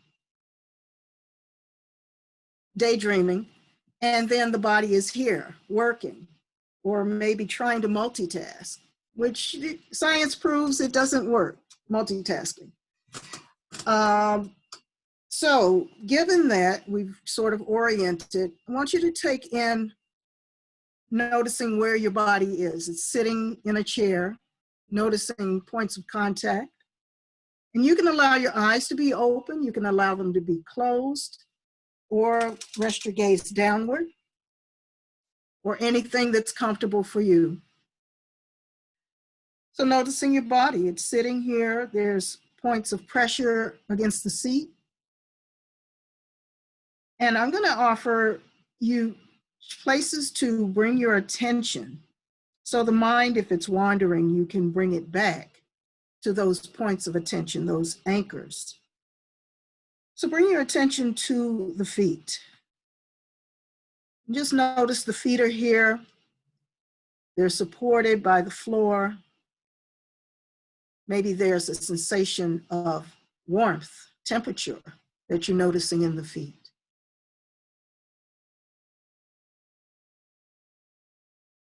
And then shifting to another anchor to bring you into the present moment, the hands. And noticing, are the hands together? Are they resting on the legs? Is there a temperature, coolness, moisture? Just really paying attention to these sensations in the hands. And then now shifting from the hands to the belly, or the breath at the chest, or the breath at the nose. Noticing the movement of the breath. The belly rises and falls. The chest rises and falls. Or you feel the sensation of air flowing in and out of the nostrils.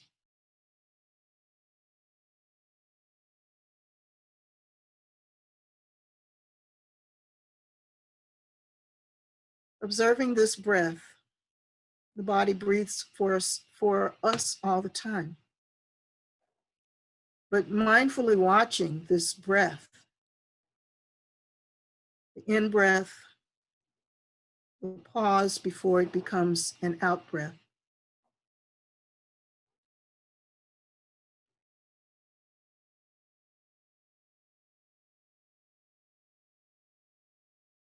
So the breath in these 3 areas can be an anchor to this present moment. And now I'm going to invite you to shift from the breath to bring your awareness to sounds. Sounds within the room or sounds outside of the room. Whatever sounds are resonating into your sense of hearing. Noticing sounds.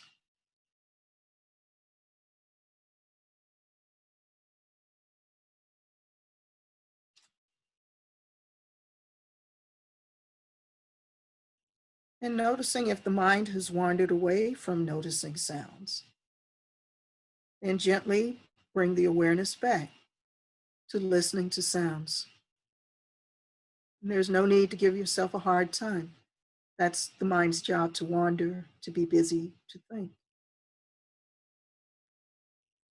But with mindfulness, it's like exercising a muscle.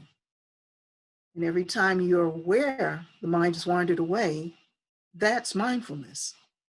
And then bringing your attention back to this present moment experience.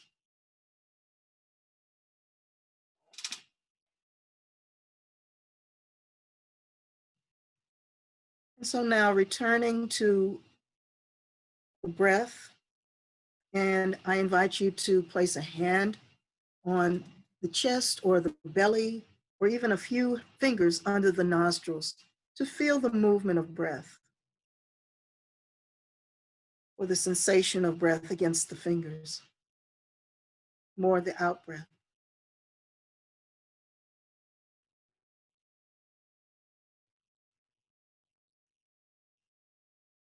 And letting the hands rest where they were. Now coming back to the body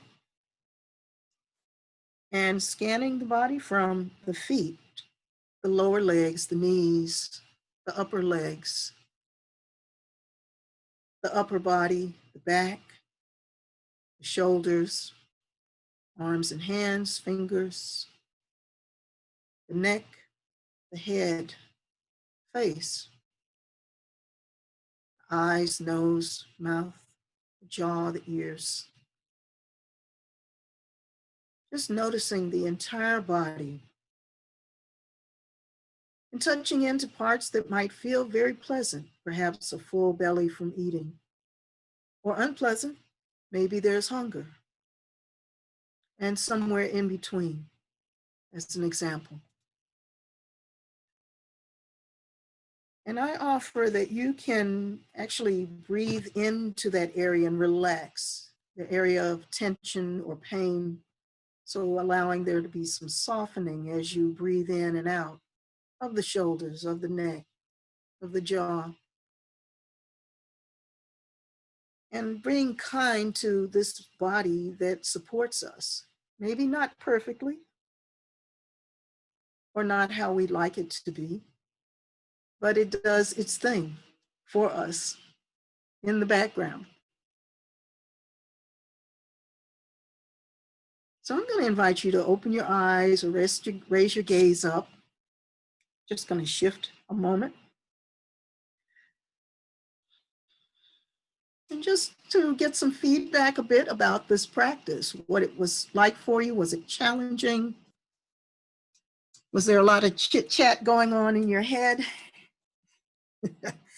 Usually there is, and that's okay. So I'm just going to use a scale of 1 to 10. 1 being very chill, very cool, calm. And 10, I want to jump out of my skin. I can't handle it anymore. I'm ready to go.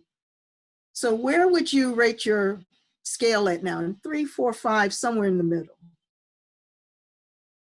So you could raise your finger or chat it in, just immediate feedback. If I can't see you, if you're off visual, just raise your hand or chat it in. So yeah, 1, 4, 3, 3, okay, 3.5, that's great. Now, if you could do that before you enter a meeting or go to work, the simple breathing, and I say simple, I've been doing it forever, but if you could do this before you go to work, before you even wake up, which is when I meditate, before you even get out of bed. I meditate in the morning, half an hour, 45 minutes sometimes. My ritual prayer, gratitude, thanking God I woke up this morning, that I could see another day. Whatever your practices are, your faith, and even saying prayer for the whole of the earth, of saying, I don't want to say we're in this together, but we are connected as human beings. And to know that you're not alone, to know that there are greater, I'll say greater forces involved, and I might be getting on my preachy teachy mode right now. But that being said, I just really appreciate you trying this on and trying this tool out for yourself. Self-care is so important. Self-care is, it's a challenge. And I said earlier, mindfulness can be a Band-Aid in some ways. It seems to be very popular. And the research has borne it out in terms of reducing stress, anxiety, so forth. I want to see the research about mindfulness with people of color. That's where my heart lies. And so if there are any researchers out there, just send me an email or a call. I'd like to be in on that. And I do want to say that if there was some people on the other end of the spectrum, I do want to suggest to reach out to a mental health care provider, because this mindfulness, breathing, okay, I'm in kumbaya land. No, there's all kinds of, we're all different. We're all different. So what works for one person may not work for another. I'm just going to offer one more thing, is to do a practice called the stop. And you think of a stop sign? Well, this acronym STOP means to stop. Just what you're doing, put it down for a moment. Take a breath. And we can do that now. And it might help some of those folks who are on the higher end. So just take a moment and stop and notice how you are in your mind and body and your spirit, your heart. Calm, relaxed, little wobbly. Whatever's there is there for us to learn from. So taking in a breath, and I like to take in a deep, full breath and exhale. You can exhale verbally, saying ah with the breath. Ah. And that also works with our nervous systems to help us regulate. You can also breathe in to the count of 2 and exhale to the count of 4. So I invite you to take in that breath. Inhale to the count of 2. 1, 2, pause, exhale, 1, 2, 3, 4. Do that again. Inhale 2, 1, 2, pause, exhale, 1, 2, 3, 4. Just do that on your own for a few minutes, for a minute or less.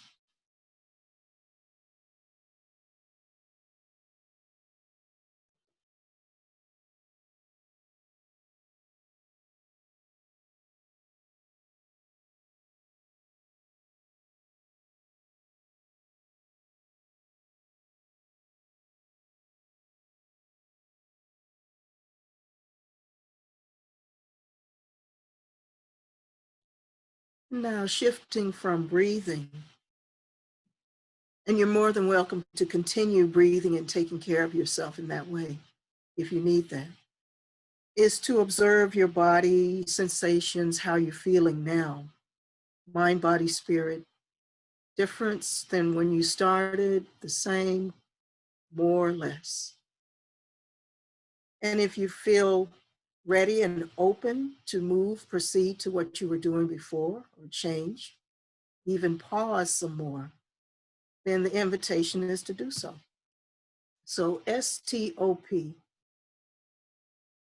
that's another technique. And I can type in a resource that's online. I feel like I've been talking about writing a book for my whole life, so I think I'm ready, y'all. But I want to thank you all for trying this on and practicing. Thank you. Thank you, Bonita. Thank you. Wow, I could not think of a better way for ending this evening. I'm gonna keep it short because I'm feeling emotional, but On behalf of Melanin Medicine, words cannot describe how thankful we are for every single speaker tonight. I can only imagine the commitments in your lives at this time. Already seeing Rep Miranda that had to dismiss herself emergency meeting. We know so much going on in lives right now, but you all prioritize this conversation, and that means the world. It's a testimony to your passion, the passion you have for social justice, health equity, the communities you serve. So thank you so much. Every person that logged on for a moment, for the whole time, whatever it was, for every share, every Facebook, Instagram story post, like from the bottom of our hearts, we are so grateful for you. We are so grateful for you coming on this journey with us as we structure Melanin Medicine. There will be more to come. I try to live my life best by purpose, and I won't go into too much detail, but the team knows there was a lot of purpose, and I see y'all nodding your head. There was a lot of purpose wrapped up in this. There were a lot of coincidences, and I don't believe in coincidences. It just happened so beautifully, and we will have more for you. So there were too many special shout outs to give. All the people I saw logged on, I was like, oh my gosh, I want to stop and give honor, but you all know who you are. Thank you so much for being here. Have a safe and blessed night. Feel free to continue filling up the chat with love. I'll keep the meeting on for a little longer. If anyone wanted to unmute yourself for a second to share any last thank yous or thoughts or whatever, feel free. And folks can drift off as you'd like, but I'll stick around for a few minutes. I'm just gonna quickly say thanks to Nikki Burney for also being here today. I understand that she has a challenging schedule. Thank you so much for being here. Yes, that is our professor and coordinator of our program. Thank you so much. This was really beautiful. Thank you guys for having me. I'm really grateful that I had time to be here tonight.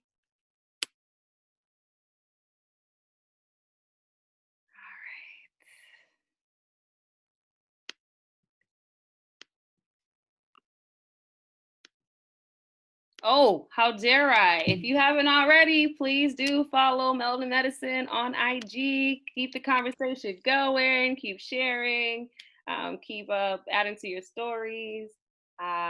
We would love the support, love the continued support. And I'll type in the IG name now.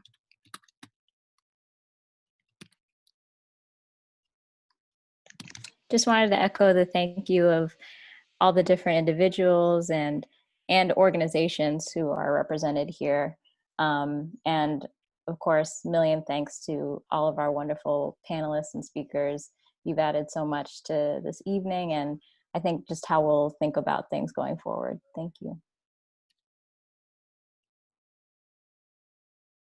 I echo that. I also want to thank Kanisha because she just comes up with these ideas in 2017. I don't know if we would have thought that we'd be talking about something so crazy as COVID, but I am really feel truly blessed to be a part of Melanin Medicine, and we did just what we came to do. I feel like I walked away feeling so full. That's a way to go to bed for me.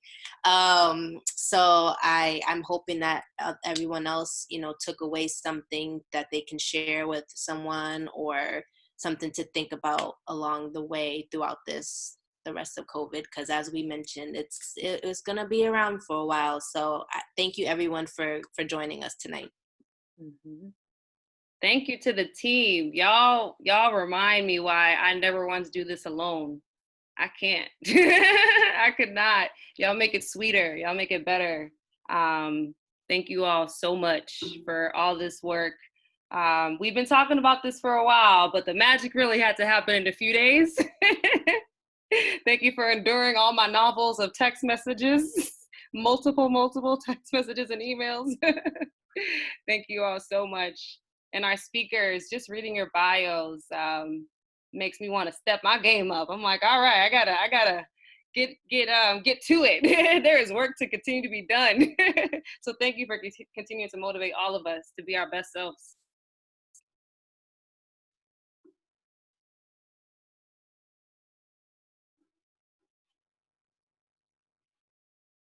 Bye.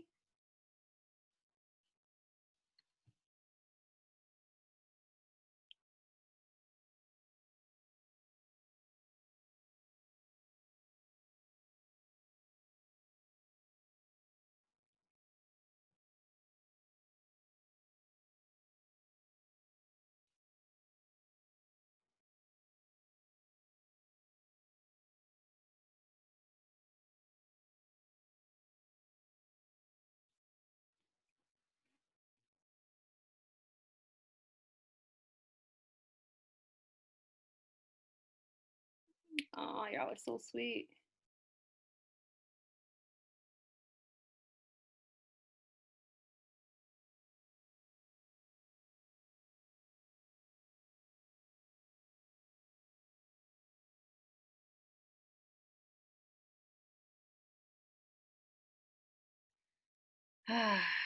Just need some outro music. All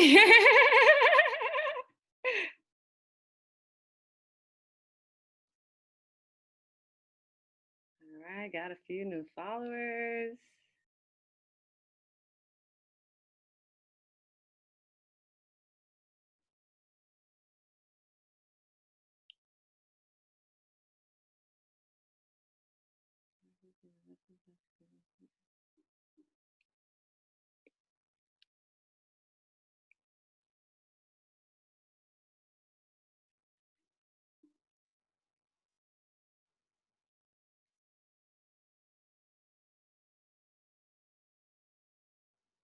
Was anyone keeping an eye on the participants? The most I saw was 98. Did we ever hit 100?